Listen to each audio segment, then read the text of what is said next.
This is a season 2 started off with a bang, a song, and a burned-out house. But while most of us were enraptured with the past and the part of the show I like to think of as This Was Us, as well as Beth's amazing adoption suggestion in the part of the show critics have dubbed This Is Randall, over on This Is the rest of the show, Kevin and Toby were fighting over Kate again. That brings up the This Is Us Toby theory that we need to discuss. For some fans of the show, Kevin is the most easily disliked character.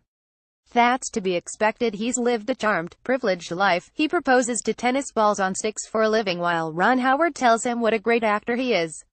Moreover, his codependent relationship with Kate has been based on an ugly form of pity because her life has not been so charmed, and all because of her weight. But what we don't consider is that Kate's boyfriend, who we cheer on against Kevin in her life, is just as controlling. Yes, he loves her because of who she is, and not a number on the scale, etc. But that doesn't mean he's treating her any better than Kevin is. Let's roll the tape back to season 1. Toby isn't a good, generous and kind boyfriend. He doesn't establish healthy boundaries, and allow Kate to choose to join his life as a full person. Instead, he does that thing we didn't used to have a term for until recently: he love bombs her.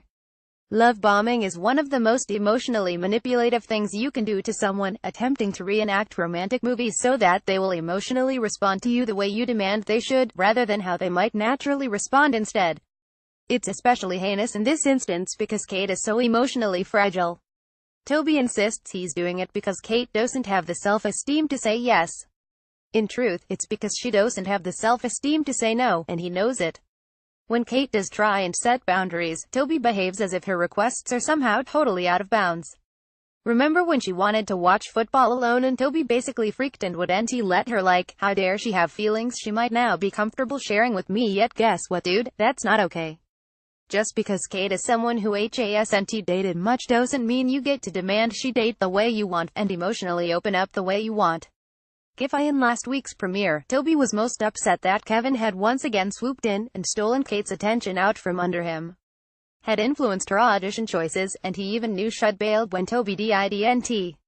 But let's thinking about this: Kate didn't want to tell Toby because she didn't want to deal with his emotional response to her choice.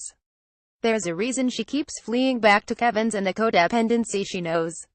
It's because she's emotionally running away from Toby, trying to force her to be someone she didn't sign up to be.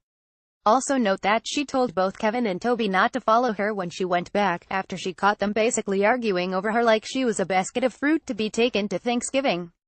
Kevin didn't listen, because of course, he didn't.